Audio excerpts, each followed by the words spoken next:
여러분, 오늘 신명기 15장의 말씀을 통해서 제가 묵상했던 포인트는 무엇이냐면, 사람의 인생은 나누고 베풀 때 진짜 하나님의 사랑이 더욱 충만하게 임한다라는 것이었습니다. 여러분, 우리가 살아가면서 참 많은 것을 먹습니다. 요즘 프로그램을 봐도 TV 프로그램에 맛집 투어가 참 많아요. 그만큼 사람들이 먹고 살 만큼 되자 이 먹는 것에 대해서 참 크게 생각하고 있다라는 생각이 듭니다. 여러분, 우리가 처음 이 땅에 태어났을 때 생각해 보십시오. 어머니의 젖을 먹고 자랐죠.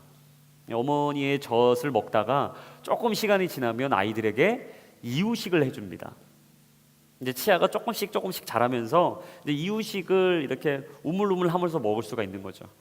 2살이 되고 3살이 지나서 4살, 5살이 되면 이제 이유식을 그치고 밥을 줘야 돼요. 밥을 꼭꼭 씹어서 잘 먹으면 건강하면서 신체가 자라게 되는 거죠. 하지만 신체의 70% 이상을 차지하고 있는 물, 여러분 아마 여기서 물 안 드시는 분 거의 없으실 거예요. 그래서 어떤 프로그램에 보니까 물을 하루에 2리터 이상씩 먹으면 우리 몸에 있었던 나쁜 노폐물이나 안 좋은 찌꺼기들이 다 밖으로 배출된다라고 얘기를 하더라고요. 세월이 흐르면서 자연스럽게 나이도 먹습니다. 10대가 20대가 30대가 흘러서 우린 자연스럽게 나이가 들어가죠. 하지만 그 중에서 단연 가장 많이 먹고 있는 게 있다면 우리는 공기일 거예요. 눈에 보이진 않습니다. 손에 잡히지도 않습니다. 뭐 그렇게 피부에 느껴지는 것도 아닙니다. 그리고 우리 삶 속에 크게 비중을 차지하고 있다라고 생각되지 않을 때도 있습니다. 하지만 오늘도 지금 이 순간도 우리는 공기를 계속해서 우리 안에 마시고 있어요. 제가 한 주 동안 이 검색 포털 사이트를 쭉 보면서 계속 상위권에 링크된 한 가지 단어를 보았습니다. 그건 뭐냐면 미세먼지였어요. 사실 불과 10년, 20년 전만 해도요, 이런 단어는 없었어요. 여러분 기억나십니까? 우리가 초등학교 시절에 황사라는 건 아마 여러분 많이 들어보셨을 거예요.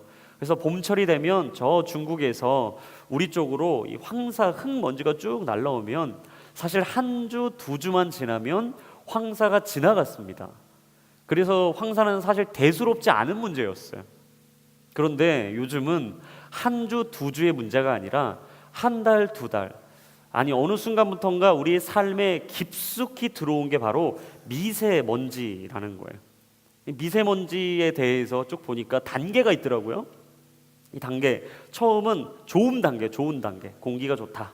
조금 나빠지만 보통, 거기보다 좀 낮춰지면은 나쁨, 그러다가 매우 호흡하기 곤란해지는 노란 하늘이 보이면 매우 나쁨, 이렇게 나오더라고요. 근데 미세먼지에서 한 단계 더 갔더니 초미세먼지라고 나옵니다. 도대체 어디까지 이제 단어가 발전할지 기대가 되고 있어요. 근데 초미세먼지까지 나왔는데 여러분, 뭐 힘들고 어려운 사람들이 있는 반면에 이런 일이 벌어지면 좋은 사람들도 있죠. 바로 마스크를 만드는 이 제조업을 하고 있는 분들은 요즘 눈코 틀 새 없이 가장 바쁜 때를 보내고 있다라고 하더라고요. 그러면서 그 밑에 검색어에 또 하나 나오는 게 공기청정기였어요. 공기청정기. 이게 왜 이렇게 제가 공기청정기가 또 눈에 깊이 들어왔냐면 5월은 무슨 달이죠? 가정의 달. 자, 따라합니다. 가정의 달. 혹시 가정에 대해서 5월에 혹시 소홀했던 분들은 회복하셔야 됩니다.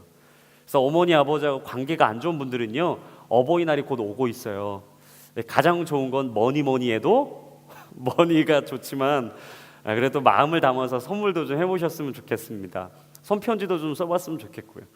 저도 5월 가정의 달에 참 많은 고민이 있어요. 왜냐하면 벌써 5월 5일 어린이날은 벌써 지났어요. 가장 중요한 두 날, 어린이날과 어버이날.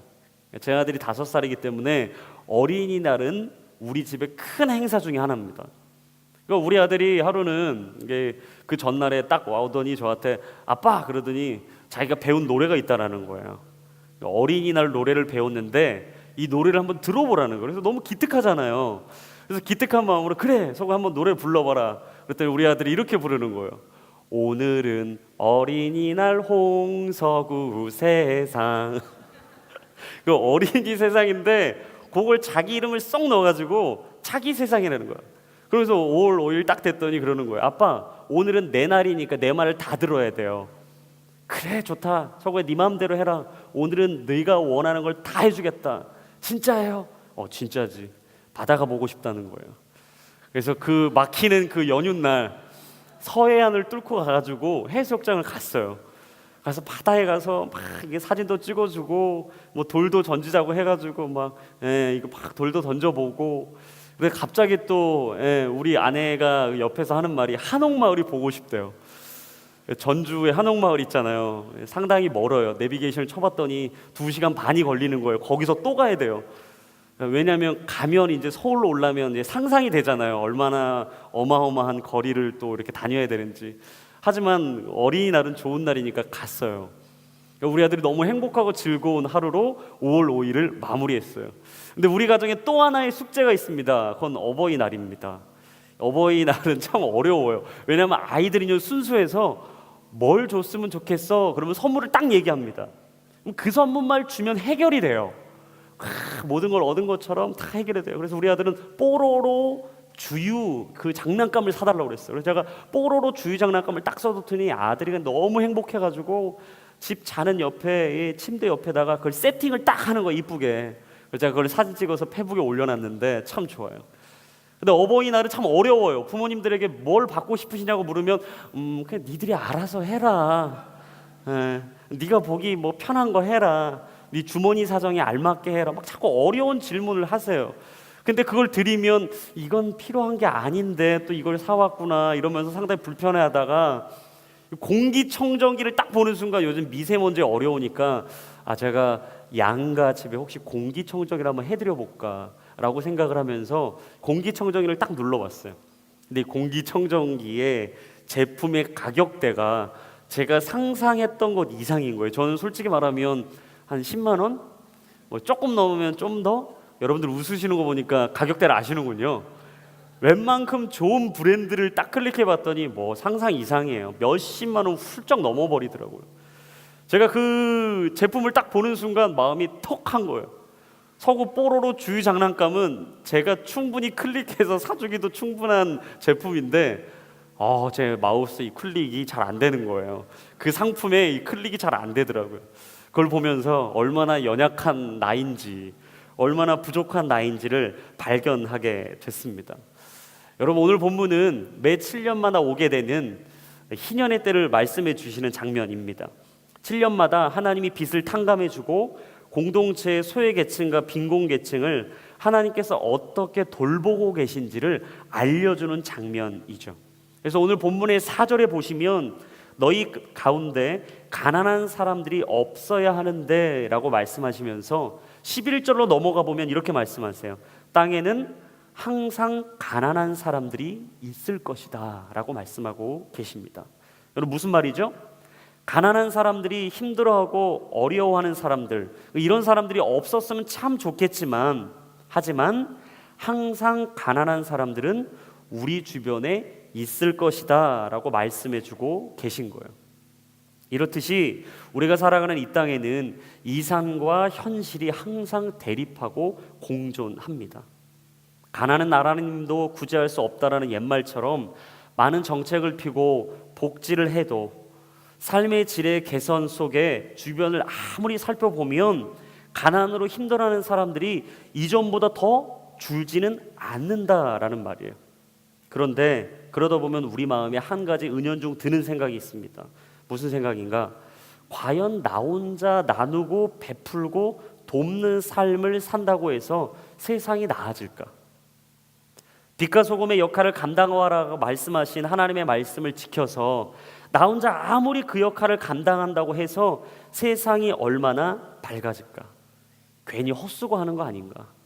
나 혼자 밑 빠진 독에 물 붓기처럼 계속해서 나누고 베푸는 것, 혹시 그거 헛수고하는 거 아닌가라는 생각이 들어요. 하지만 오늘 성경은 예수 믿는 자들이 가져야 될 삶의 자세와 태도를 아주 간단하고 심플하게 정리해 줍니다. 그것은 무엇인가? 나누고 베푸는 삶을 살아야 한다라는 거예요. 우리 같이 한번 선포하겠습니다. 나누고 베푸는 삶을 살아야 합니다. 여러분, 우리나라의 경제 성장을 한마디로 얘기하면 뭐죠? 압축 성장이었습니다. 단시간에 성장을 한 거죠.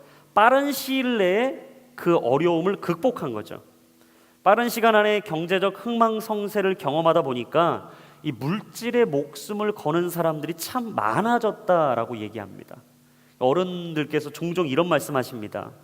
세상이 강팍해졌다. 세상이 인색해졌다라는 거죠. 이전에는요, 잘 몰라도요, 지나가다가 누가 목말라 하면 그 아이에게 물 쉽게 주는 거예요. 근데 요즘 물 주면 의심합니다. 이거 뭐 잘못된 거 아니야? 이거 뭐 이상하게 생각하는 거예요. 어린아이가 울고 있으면 이해해 줍니다. 아, 아이가 뭔가 어렵나 보다. 근데 요즘은 공중 도덕을 모른다고 아이에게 예의 범절을 안 가르친다고 호되게 혼냅니다. 이전에는 서로 힘들고 어려워도 각자 서로 삶을 살아가는 것뿐만 아니라 서로 살아가는 삶을 배웠습니다. 배고프면 나눠주고 힘들어하면 베풀어주는 것이 아주 쉬웠습니다. 하지만 요즘은 그런 삶을 찾아보기가 어렵죠. 어른들이 하셨던 그 말의 뜻이 뭐예요? 물질을 통한 편리함은 생겼는데 그로 인해 인간미가 느껴지는 따뜻함은 사라졌다라는 거예요. 빠르니까 좋고 쉽고 편할 수는 있지만 결국 그 편함이 인간의 따뜻함을 대체할 수는 없다라는 말이죠. 성경을 연구하는 학자들이요, 이 중요한 단어가 성경에서 몇 번 거론되는지를 조사했대요. 그래서 첫 번째, 믿음이라는 단어가 과연 성경에 몇 번 나올까? 믿는다 272번이 나온답니다. 그리고 기도한다, 항상 예수님이 기도하셨죠. 우리 삶 속에 기도가 빠지면 안 된다고 말씀하셨는데 이 기도는 371번이 나온대요. 그리고 너무나 중요하죠. 믿음, 소망, 사랑 중에 제일 중요한 건 뭐죠? 사랑. 하나님은 사랑이시다. 이 사랑이란 단어, 사랑하셨다라는 단어가 성경에 몇 번 나올까? 714회가 등장한다고 합니다. 저는 도대체 이걸 어떻게 연구하는지 모르겠어요. 찾다가 눈이 빠질 것 같은데, 근데 마지막 베푼다라는 이 문장과 단어, 나누고 베푼다라는 게 성경에 몇 번 나오냐면 2161회가 나온답니다. 할렐루야. 여러분 놀라지도 않으시죠? 뭐 찾아본 게 아니니까. 대단한 거예요. 근데 여러분, 그렇게 중요한 단어와 문장이 많은데 왜 그렇게 나누고 베풀라는 단어와 문장이 성경에서 이렇게 많이 나올까? 이유는 하나죠. 하나님이 대표적으로 가지고 계셨던 성품이 무엇이냐? 그게 바로 나누고 베푸는 마음이셨다라는 거예요. 그래서 하나님께서 우리에게 그토록 나누고 베푸는 삶을 살아라 라고 말씀하신 것입니다. 여러분 한번 생각해 보십시오. 하나님께서 우리에게 나누고 베풀어 주신 게 얼마나 많습니까? 하나님께서 독생자 예수 그리스도를 우리에게 나누어 주셨어요. 무한한 자비로운 사랑으로 우리에게 값없이 베풀어 주셨죠. 어둠 속에 살아가고 있던 우리에게 밝은 빛으로 나오셨습니다. 죽을 수밖에 없었던 우리의 삶 속에 영원한 생명을 대가 없이 나누어 주셨어요. 바로 그분이 하나님이세요. 여러분, 우리는 늘 하나님의 사랑을 나누고 베풀며 그렇게 받고 살아갑니다. 그렇다면 그리스도인들은 왜 나만을 위해 살지 않고 남을 위해 나누고 베푸는 삶을 선택해야 되는가? 이유는 간단합니다. 내 것을 나누고 베푼다는 것은 내 삶의 주인이 하나님임을 인정하는 표현이에요. 그리고 나누고 베푼다는 것은 무엇인가? 내가 가지고 있는 이 모든 것이 하나님의 은혜로 부어진 축복임을 인정하는 행동의 사인이기 때문입니다. 그래서 우리가 누군가를 위해 나누고 무엇인가를 베풀기 시작할 때 우리는 하나님을 인정하는 거예요. 하나님의 은혜를 고백하는 거예요. 그리고 그분의 사랑이 내게 있음을 바라보며 그 사랑이 누군가에게 흘러가기를 간절히 원하는 마음, 그게 바로 나누고 베푸는 사람의 삶의 모습이다라는 것이죠. 마태복음 19장에 보시면 물질적인 부요함을 누리고 있었지만 영생에 대한 고민을 가지고 있었던 부자 청년이 등장합니다. 그래서 이 청년이 예수님께 묻습니다. 예수님, 도대체 어떻게 해야 내가 영생을 얻을 수가 있습니까? 그 영원한 생명을 누리는 방법은 무엇입니까? 라고 묻죠. 그때 예수님께서 그 청년에게 얘기합니다. 이 10계명을 지켜라. 율법을 지켜라. 이 계명을 지키면 영원한 생명 안에 들어가는 첫 번째 출발을 한 것이다 라고 물어요. 청년이 얘기합니다. 예수님, 저는 그걸 다 지켰습니다. 그걸 다 지켰고 도대체 뭐가 부족한지 모르겠습니다 라고 얘기하자 예수님이 청년에게 대답해주는 장면이 나오죠. 그게 마태복음 19장 21절과 22절에 나옵니다. 우리 자막을 통해서 한번 읽어보겠습니다. 시작. 예수께서 대답하셨습니다. 만일 내가 완전해지고자 한다면 가서 내 재산을 팔아 그 돈을 가난한 사람에게 주어라. 그러면 내가 하늘에서 보물을 얻을 것이다. 그리고 와서 나를 따라라. 그러나 그 청년은 이 말을 듣고 슬픔에 잠겨 돌아갔습니다. 그는 굉장한 부자였기 때문입니다. 여러분, 나누고 베풀라는 예수님의 말씀에 순종하지 못한 부자 청년, 결국 자신의 재산이 자신의 것이라고 착각했어요. 결국 이전의 삶으로 돌아가는 선택을 하고 말았죠. 물질이라는 것이 우리에게 얼마나 많은 고민과 갈등의 요소가 되는지 아주 잘 보여주는 장면입니다.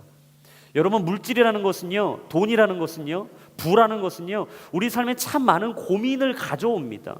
많으면 좋지만 없으면 또 불편하고 또 없자니 참 어려워지는 것, 그게 바로 물질이고 돈이고 부죠. 랜디 알콘이라는 목사님이 쓰신 내 돈인가 하나님의 돈인가 라는 책에 보면 이 돈에 대한 바른 가치관을 정확하게 찝어주는 장면이 등장합니다. 이 책에서는 딱 두 가지를 이야기하죠. 청지기적인 정신과 영원한 상급에 대한 소망을 늘 가지고 살면 내 돈이 아닌 하나님의 돈임을 인정하게 된다라고 이야기합니다. 제가 이 책에서 참 와닿는 부분이 있어서 여러분들에게 좀 읽어드리도록 하겠습니다. 신실한 청지기는 주인의 뜻을 이해하고 그분의 투자 우선순위를 실행하기 위해 묻고 주의 깊게 들으며 항상 주인의 최선의 이익을 위해 행동한다. 신실하고 정직하며 충성스러운 청지기가 되기 위해서는 무엇보다 영원한 상급에 대한 깨달음이 절실하다. 여기서 딱 두 가지를 이야기합니다. 첫 번째, 청지기 정신을 가져야 된다는 거예요. 우리 생명에 비롯된 모든 소유가 주님의 것이고 우리는 주님께서 주신 것을 단순히 관리하는 관리자, 바로 청지기일 뿐이라는 것을 기억해야 된다는 거예요. 그리고 두 번째는요, 영원한 상급이 있다는 것을 잊지 않아야 한다는 것입니다. 사랑하는 여러분, 우리 삶에는 하늘의 영원한 상급이 있다. 여러분, 이것을 반드시 확신하고 믿게 되길 바랍니다.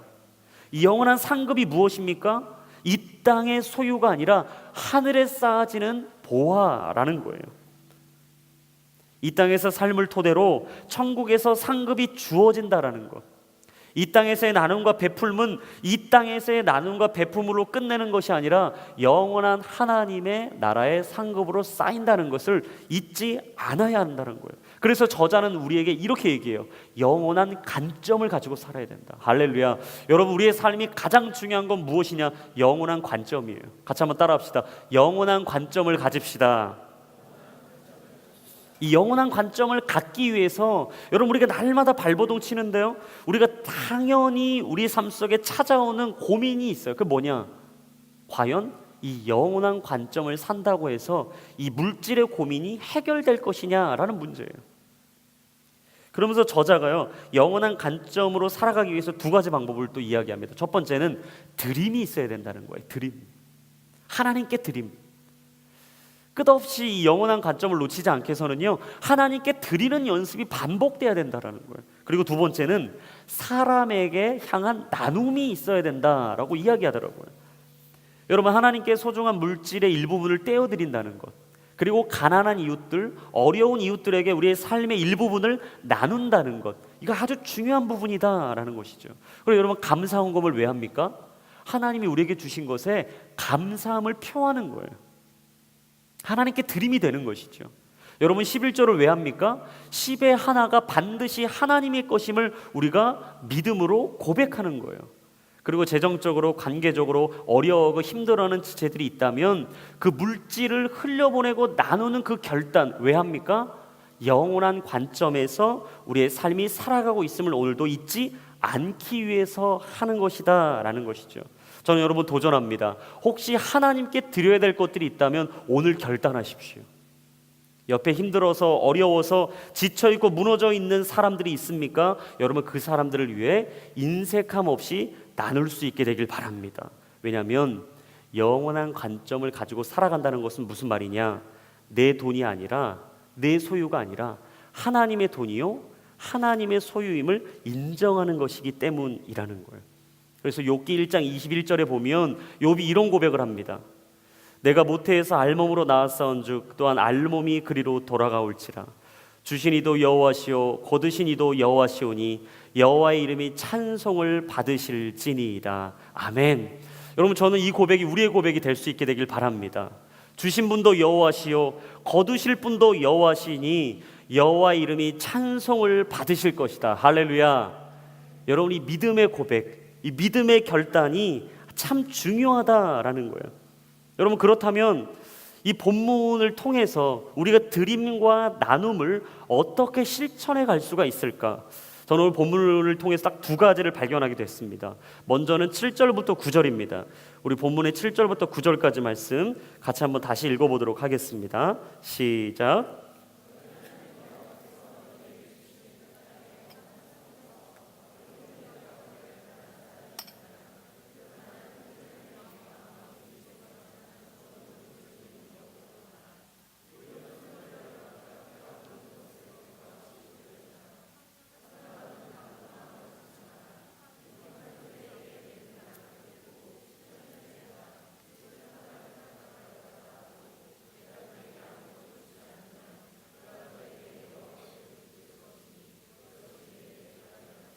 첫 번째는 무엇이냐? 마음을 다해 드려야 한다라는 겁니다. 여러분 하나님께 드림에 있어서 마음을 다해 드리는 게 참 중요해요. 오늘 8절에 보십시오. 8절과 9절에 크게 중요한 세 가지 단어가 등장해요. 첫 번째는 손이라는 단어예요. 손. 움켜진 손을 벌려서 대가 없이 주라는 거예요. 여러분 상당히 이게 인색해지면 어떻게 되죠? 손을 웅크리게 돼 있습니다. 뭔가 항상 움켜쥐려고 하는 게 있어요. 손을 피라는 거예요. 두 번째는 무엇이냐? 마음이에요. 마음.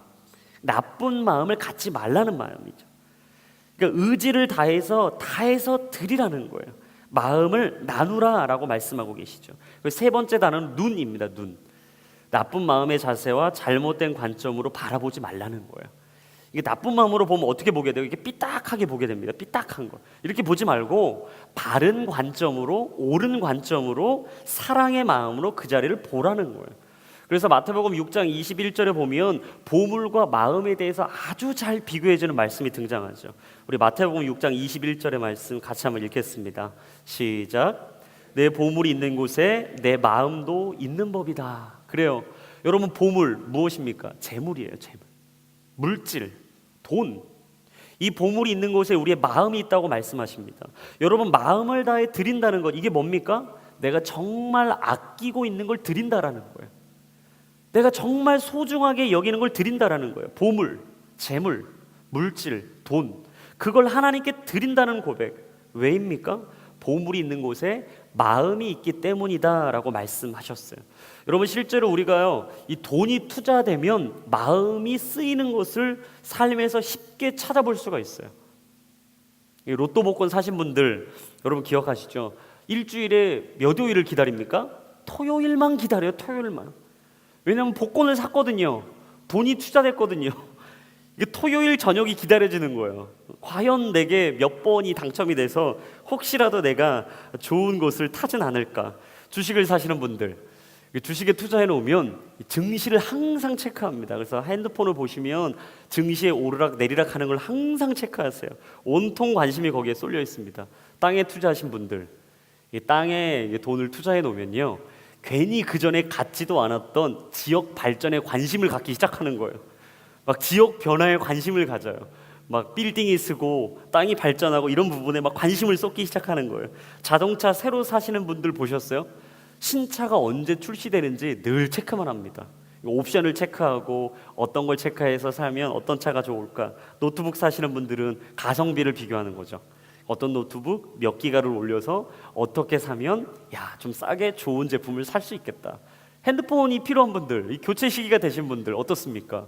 대리점마다 뭐 핸드폰 보조금 해준다, 막 요즘 막 또 많더라고요 말이. 항상 이 핸드폰에 또 이제 막 이 제품마다 회사마다 비교하는 거예요. 뭐가 좋을까? 관심이 온통 그곳에 쏠려 있는 거죠. 그래서 그런 사람들 만나면요 항상 그 주제입니다. 항상 그 대화가요 그 주제를 벗어나질 못해요. 항상 만나면 핸드폰 얘기, 차 얘기, 주식 얘기, 복권 얘기, 자기가 준비할 그 얘기만 항상 하는 거예요. 근데 놀라운 사실은 이와 마찬가지로 예수님에게 자신의 관심이 온전히 쏟아진 사람들과 대화해보면요 항상 예수님 얘기예요. 밥을 먹어도 예수님 얘기, 놀고 있어도 예수님 얘기, 회사에 가 있어도 예수님 얘기, 가정에 가서도 예수님 얘기, 교회에 오면 온통 그 간증거리로 풍성한 거예요. 그래서 그 사람과 얘기하면요 오직 예수님 얘기뿐입니다. 내가 새벽 기도로 갔는데 하나님께서 새벽에 어떤 마음을 주셨어, 그 마음을 내가 잊을 수가 없어. 내가 그 기도회에 갔는데 그 기도회에서 내게 주신 이 마음을 오늘은 놓칠 수가 없어. 내가 이 아우리치 때 여름에 작년에 이런 일이 있었잖아. 그 아우리치 갔는데 하나님이 내게 그런 음성을 주셨잖아. 그런 응답을 주신 그 자리를 내가 너에게 추천한다. 항상 그 사람과 대화하면요 예수님 얘기뿐인 거예요. 할렐루야. 저는 여러분 우리의 삶의 대화의 주제가 예수님 얘기로 가득 찰 수 있게 되길 주님의 이름으로 축복합니다. 여러분 진짜 예수님의 향기가 나는 거예요. 예수님만 보면 그 마음으로 가득 채워지는 거예요. 여러분 진짜 예수님 얘기로 가득 채워진 공동체 상상되세요? 근데 그 공동체가 사도행전에 있어요. 2장과 4장에 등장하는 이 초대교회 공동체, 그 공동체는 늘 예수님 얘기뿐이었습니다. 예수님의 사랑과 그 마음을 늘 나누는 것을 통해서 그들은 함께 했어요. 우리 사도행전 4장 말씀으로 한번 같이 한번 읽어봤으면 좋겠습니다. 사도행전 4장 32절에서 35절까지 말씀 같이 읽겠습니다. 시작.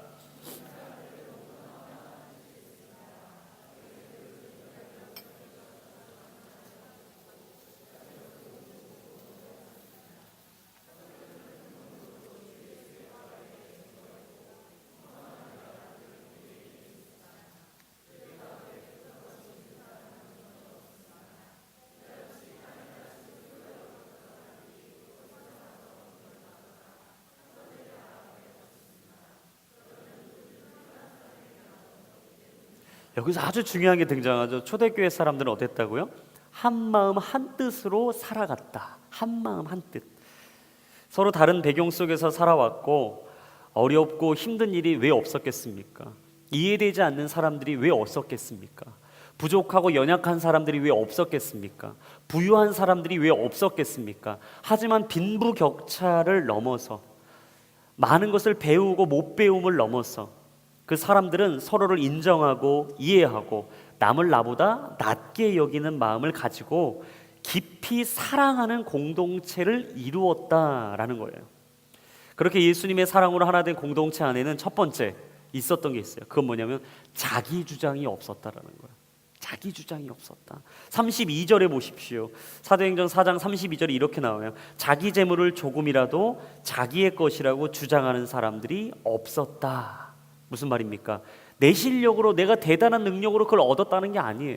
이 물질은 내가 나 혼자만의 것으로만 가질 수 있는 게 아니라는 거예요. 하나님이 주셨다라는 거예요. 내 소유가 아니라는 거예요. 하나님의 소유라는 거예요. 하나님이 주신 것이니 하나님이 취하시도 된다. 하나님의 것이다 라는 이 고백, 하나님의 은혜로 거저 받은 것이다 라는 확신이 있었다라는 것이죠. 그리고 두 번째, 그들에게는 부족한 사람이 없었다라고 나옵니다. 34절에 이렇게 나오죠. 그들 가운데 부족한 것이 있는 사람은 전혀 없었습니다. 여러분 이유가 나와요. 그러니까 왜 부족한 사람이 없었는가? 그 다음에 보시면 34절 이후부터 이렇게 나옵니다. 이따금씩 땅이나 집을 소유하고 있던 사람들이 그것을 팔아서 돈을 가져다가 사도들의 발 앞에 바쳤습니다.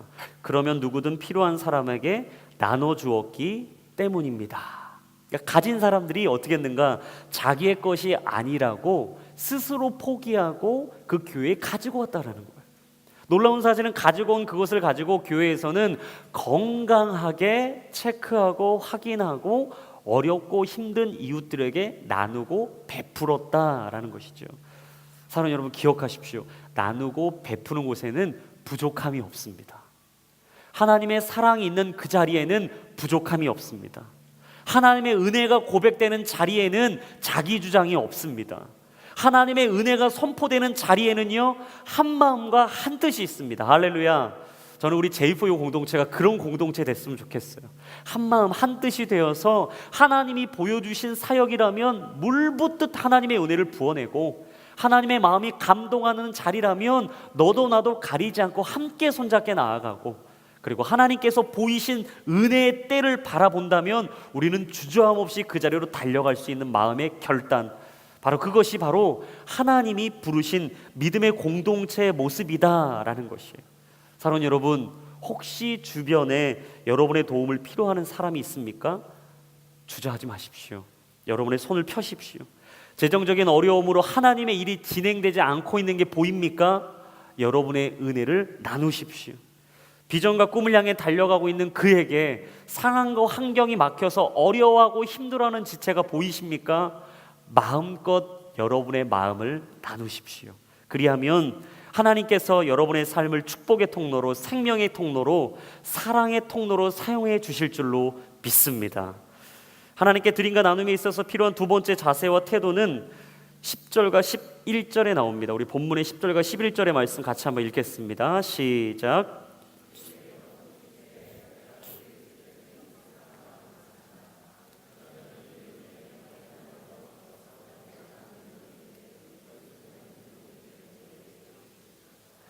땅에는 항상 가난한 사람이 있을 것이다. 내가 너희에게 명령한다. 너희 땅에 있는 너희 형제들 가운데 가난하고 궁핍한 사람들에게 손을 펴 도우라. 두 번째는 인색하지 않게 나누어야 한다라는 것입니다. 고린도후서 9장 7절에 보면 인색함에 대해서 하나님께서 말씀해 주시는 장면이 나오죠. 우리 고린도후서 9장 7절의 말씀 한번 읽어보겠습니다. 시작. 각각 그 마음에 정한 대로 할 것이요 인색함으로나 억지로 하지 말지니 하나님은 즐겨내는 자를 사랑하시느니라. 여기서 크게 세 가지가 등장합니다.